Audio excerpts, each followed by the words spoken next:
Hey you all, also hi to fellow dressmakers. You're welcome to another interesting tutorial. My name is Confidence. In this video, I'll be showing you how to cut and sew this blouse. It's a simple straight blouse with yoke and flounce details. So you can see that the sleeve and the cape is flounce. So if you like the sound of that, if you want to know how to go about the cutting and the stitching of this blouse, kindly watch this video to the very end and let's get right into it. So I used armhole princess bustier for the blouse and I'll go ahead and show you how I drafted mine. And we'll be starting with the front. So the line you see will serve as the shoulder line, and from that line I'll go down to the bust point and then the under bust and the waistline and the blouse length. So the bust point is 10 inches, under bust 13 and a half, waistline 17, and then the blouse length is 26 inches. Then I'll simply go ahead and roll it out so that we have the lines and label it accordingly. Now on the shoulder line, I'll take the shoulder measurement divide by 2, which is 15 divided by 2, 7 and a half. Then from that point, I'll go down to 8 and a half, which I'm using for the armhole line or the chest line. I'll get the shoulder measurement divided by 2 again on that end, just to have a straight line, then I'll roll it out this way. The next thing is the neck measurement. First, I'll mark 3 inches, which is the standard neckline measurement. Then I'll mark 3 and a half, which is the actual neck width that I'll be using for this blouse. Then the neck depth, I'll be doing 3 and a half too. So basically I did 3 and a half by 3 and a half for the neckline. Okay, so I'm going to curve the neckline this way. Then for the shoulder slope, I'll be doing 1 inch and then I'll connect it to that 3 inches standard neckline measurement, just as you can see it here. The next thing you can decide is to get the midpoint of this line, but what I like to do is to come up from the chest line 3.2.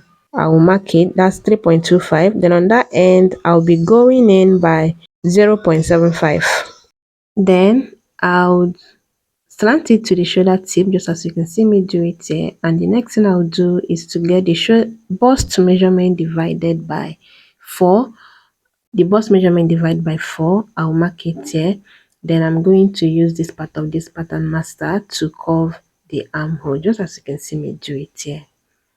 Now I'll go to the waistline and take the waist measurement divided by 4 plus 1 and a half. That would be for the dart intake. Okay, do not get confused. After marking the waist circumference divided by 4, I will add extra 1 and a half, and that would be for the dart allowance. Okay, then on the blouse length, I'll be taking the hip measurement divide by 4 plus extra 0.75. All of this will make sense after we have taken the dart. Okay, so I'm going to connect from the bust measurement to the waist measurement and then from the waist measurement to the blouse length.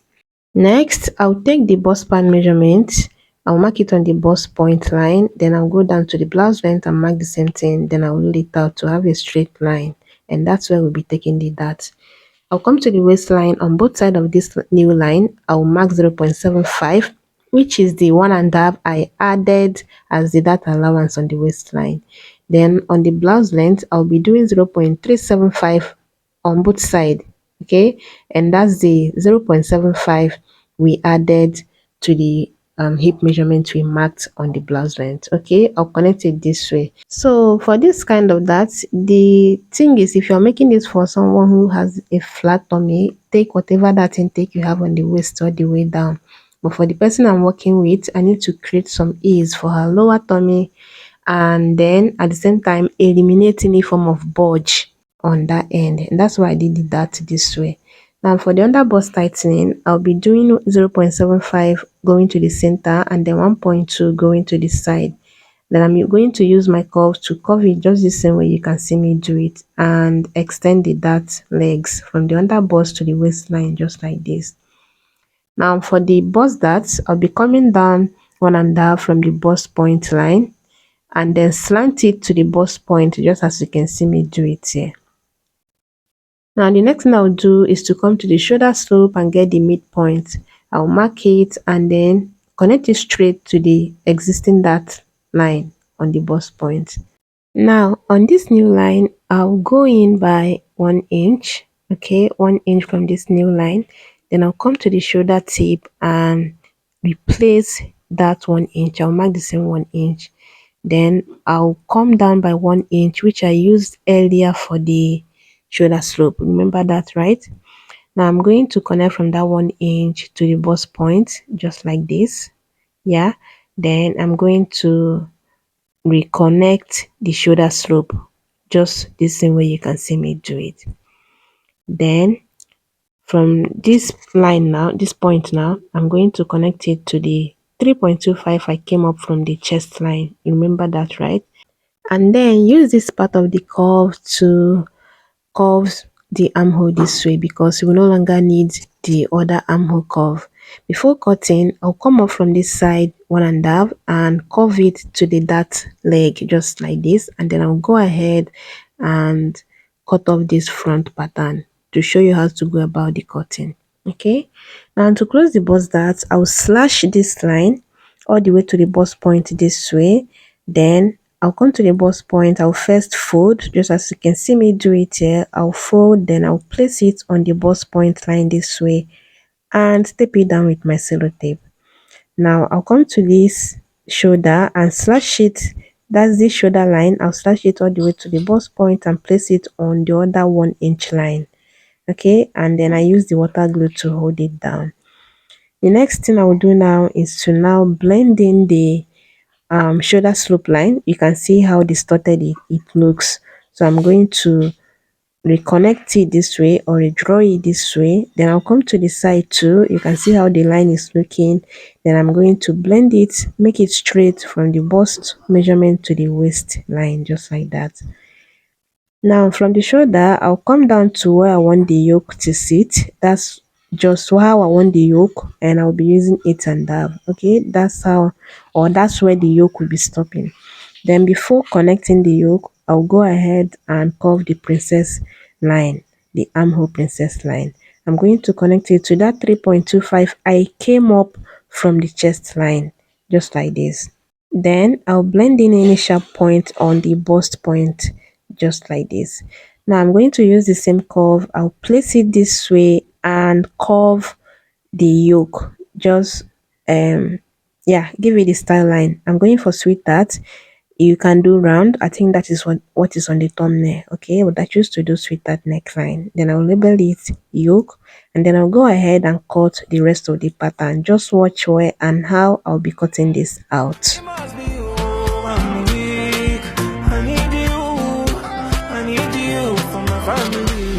It's only been a few days. I set my eyes on you, babe. Is it love at first sight? Turn on the lights, see the mesh you made. 1, 2, in love with you. So after cutting, this is what it looks like, and this with this method of armhole princess bustier, you don't have to worry about the center, front, and the side being equal on the armhole when joining, and you don't have to worry about the yoke tightening.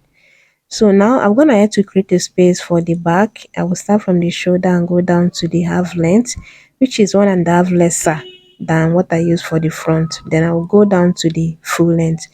Just the back length is just 1.5 shorter from the front. Okay, I'll come to the shoulder line again and get the shoulder measurement divided by 2. I'll go down to the 8.5 I used as the chest line and get the shoulder measurement divided by 2 again on that end, just to have a straight line. Then I'm going to connect it this way. The next thing I'll be doing now is to come here and come down 1 inch. That would be the shoulder slope. Then I'll start from the center back line and get the 3 inches standard neckline, and the 3.5 I'm using as the actual neck width. I'm going to connect from the shoulder slope to the 3 inches. Okay, then I'll come down here by 3.5. Here I'm trying to measure if my zipper would get to that point, and I ended up settling for V neckline. But before we do the neckline, I'll come to the waist. From the center back line, I'll come in 1 inch. Then I'm going to use this curve. I'll place it the same way you see me doing it here and curve it going to the up, just like this. Then I'll use this part to connect from the waist to the down, just like this. Now I'm going to now measure down to 7 inches. I just want to do a small V neckline for the back. Okay, so basically I did 3.5 by 7 inches for the back neck measurements. I'm going to get the midpoint of this line. I'll mark it, then go in from that point 0.25. I'll first line it straight to the the shoulder tip. Then I'll start from the center back contour line and get the bust measurement divided by 4.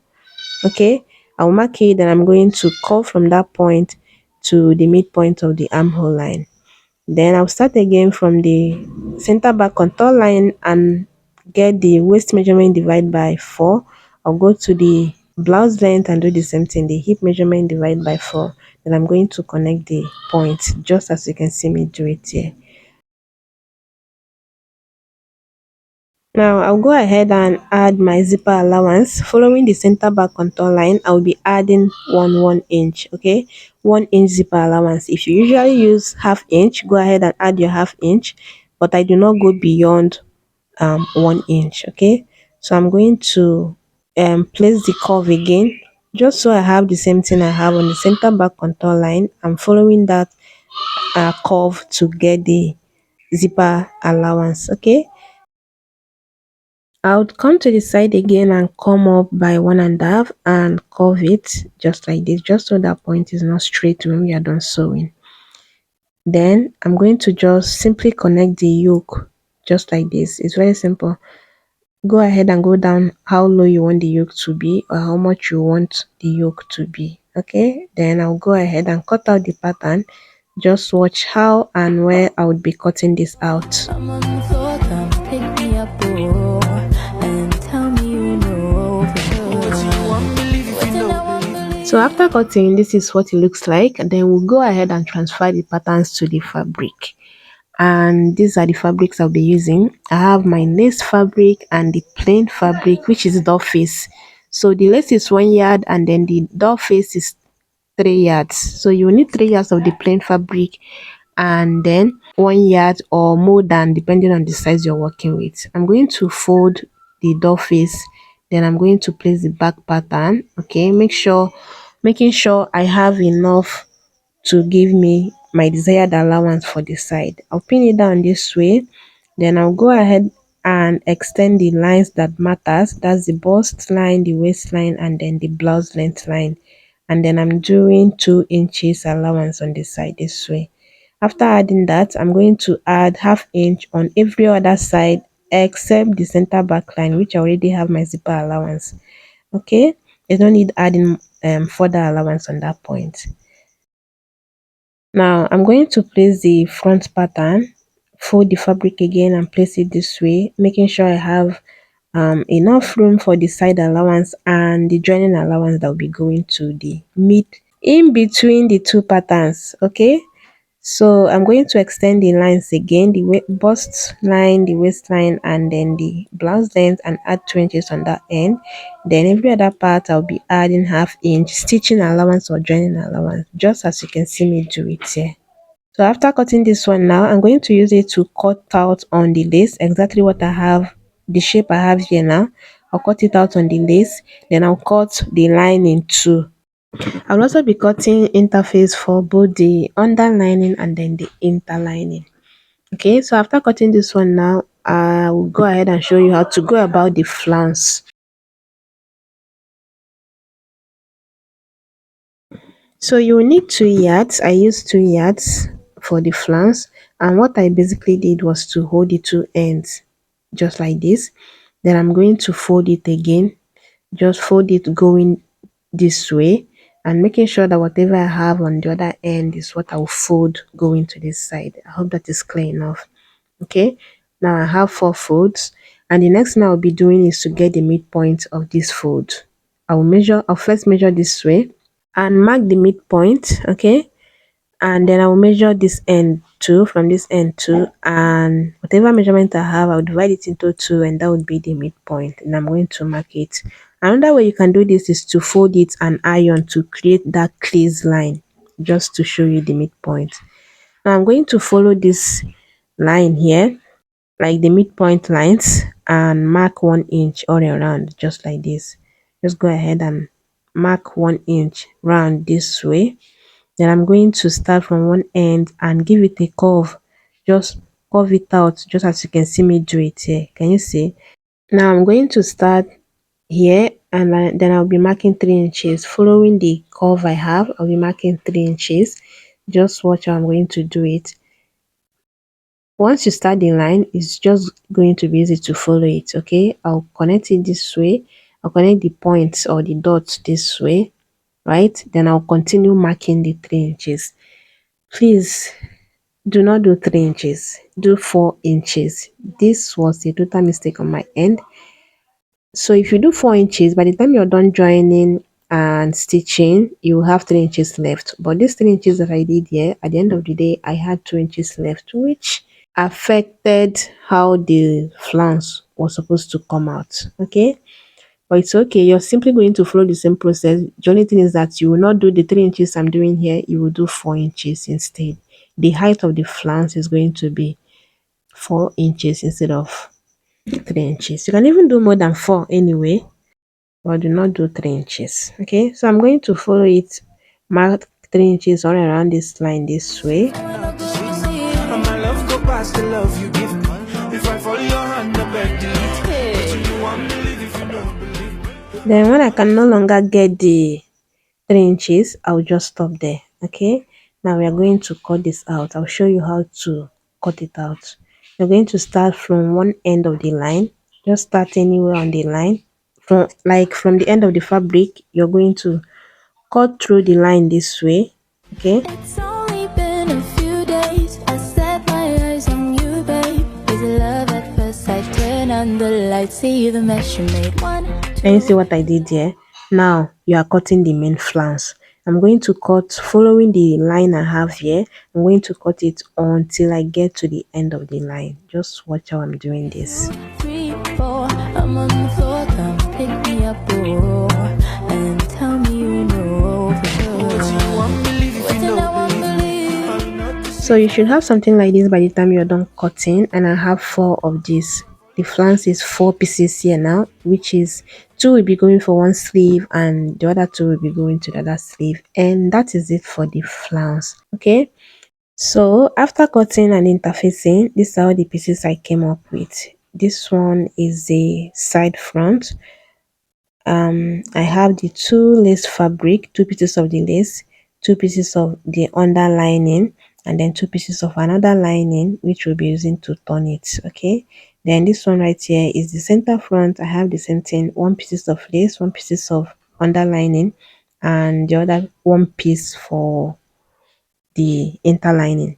I have the yoke, which is just the lace fabric, and this one right here is the back pattern. So I have 2 pieces of the lace, 2 pieces of underlining, and the other 2 pieces for the interlining. Okay, then I have the sleeve. I use the doll face to cut out a basic sleeve. The length of your sleeve should not be more than 6 inches for average size. It's only when the person's arm is really big on or a plus size that you will do 8 inches for the length of the sleeve. Otherwise, do 5 inches or 6 inches as the length of the sleeve. Okay, so this one is the center front. I first pressed in one layer of paper stay, and I have my word in which stop at the under bust. Now I'm going to place the lace fabric on it this way, making sure that the wrong side of the lace fabric is going to the right side of the doll face, like this. Now you can decide to go ahead and stitch it all around to hold it down. Okay, but first you have to pin, whichever method you want to do, either to stitch or to use hemming gum or any glue of choice to hold the lace fabric and the doll face together. You have to pin first. Okay, for me, I ended up holding down just the back pieces. Then for the front pieces, I use hemming gum to hold it down, because there is a method I use for, or a trick I use for the bustier part, which I'll still be showing you. So here you can see that I used hemming gum to hold the lace fabric and the doll face together. It's pretty much simple. Okay, now I'm going to place the center front this way. Then I'll take the side and place it on it, right side facing right side. Then I will match up the under bust notch. Okay, you're going to match up the under bust this way, pin it all the way down to the hem of the blouse. Then I'll go ahead and stitch. I'll be joining it with just ½ inch. Okay, like I said, joining this will not be hard. It will definitely be equal on the armhole part because of this um method of the armhole princess bustier that we use. So I'm going to stitch it, and then after stitching, this is what it looks like. Can you see? So I said there is a trick I use for the bustier part. If you are an ardent follower of this channel, you must have mastered this. So I'm going to take off the wording on this joining allowance here. Okay, I'm going to take off the wording. It's very easy to take off the wording, is very easy, but if it's proving stubborn, just iron it again. Place your hot iron on it again and it will melt. The glue that is holding down the wording will melt, and then you take off the wording on the stitching allowance or the sewing allowance here, just the sewing allowance. And then after taking it off, you're going to trim it, like trim it carefully, just so you do not cut your stitches, but you're going to trim it to the point where you join the side to the front. I hope that is clear. Just as you can see it here, just go ahead and trim it nicely and carefully, just so you do not cut your fabric or cut through your stitches. Then now you notch the midpoint. Okay, that's the curviest part of the bustier part. Then I'm going to go ahead and use this my bust arm to iron it neatly. Press open the seam lines, right? And after that, this is what it looks like. Can you see that? Can you see how neat this came out? So now this is the yoke which I use skin net to turn. You can use same color of the lace you're working with, same color of two net, turn it out, but I use skin net, which is okay. Okay. Now I'm going to take the yoke and then match it up this way and pin it down. Okay. If it's your first time joining yoke to a neckline, go ahead and pin it all the way on both sides to the end on both sides. Okay, but you already know that I like to join mine with the lining once because it's easier for me instead of stitching it twice. So I'm going to match it up very well, then go ahead and stitch it. Then for the back too, I'm going to place the yoke this way. I also turn the back yoke with skin net. Okay, I'll place it this way, making sure I leave a space for the zipper allowance, which is 1 inch, or at least the part that I will be turning the center back. Then I'll pin it down all the way to the end this way. Then take the lining and place it, matching lining, and place it right side facing right side. And I'm going to turn the back proper, just the same way you turn the back piece. Okay, so after doing the front, this is what I have. I joined the yoke, I turned it out with the lining this way. Okay, you can see that the side and the down part is still very much open. Now what I'm going to simply do is to go ahead and trim the excess lining. By the time I place it this way, you can see that there's excess lining. I'll carefully trim it out. Okay, be careful when you're doing this so that you do not over trim or cut your fashion fabric. Then I'll go ahead again and cut half inch following the curve I have on the hem, just half inch this way. And then I'll flip the lining over on the fashion fabric, then go ahead and turn it on the down part. And after turning it, I'll turn the side too, give it a good press. And the essence of trimming is just so the lining will not be popping out on the down part after sewing. That's why we trimmed just half inch. So after every this is what it looks like. You can see that I have just the armhole open. Every other part has been turned out and ironed out neatly. I did the same thing for the back piece, for the back pieces.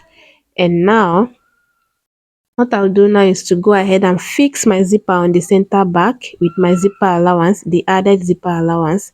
I'll go ahead and fix the zipper, and after doing that, this is what it looks like. Okay, the blouse is coming out together. Now I'm going to turn the shoulder. Okay, I'll just use one of the skin net, like one skin net this way, and turn the rest of the shoulder. I'll do the other part. Now let's go ahead and work on the flounce. So if you did not use peplum stay or any hard interface on your flounce, you will be needing your crinoline. You cannot just leave it like that. So here I have two pieces of the flounce. Okay, then I'm going to just trim it out this way, because for what you are going for, you need to trim it out like this. Okay, you can decide to leave it anyway and do it on this end that I'm trimming now. This end that I'm trimming now, you can decide to do it and leave the other part as curvy as it is. Anyhow you want it to still come out very well. Then just the same way we usually do join our crinoline on this channel, I'll leave a link if in case you have not watched or know how we do it on this channel. I'm going to follow that same method and fix the crinoline. Okay, when I get to this other end, I will not get all the way to the end. I will also leave a space before I get, like, the crinoline will stop just before I get to the end of the flounce. I will do that, and then I also applied my UHU glue on the crinoline and placed my hemming gum on it. You already know how we do it on this channel, right? Please kindly check the video in case you are yet to know how we do it on this channel. So what I'll do now is to go ahead and turn this out.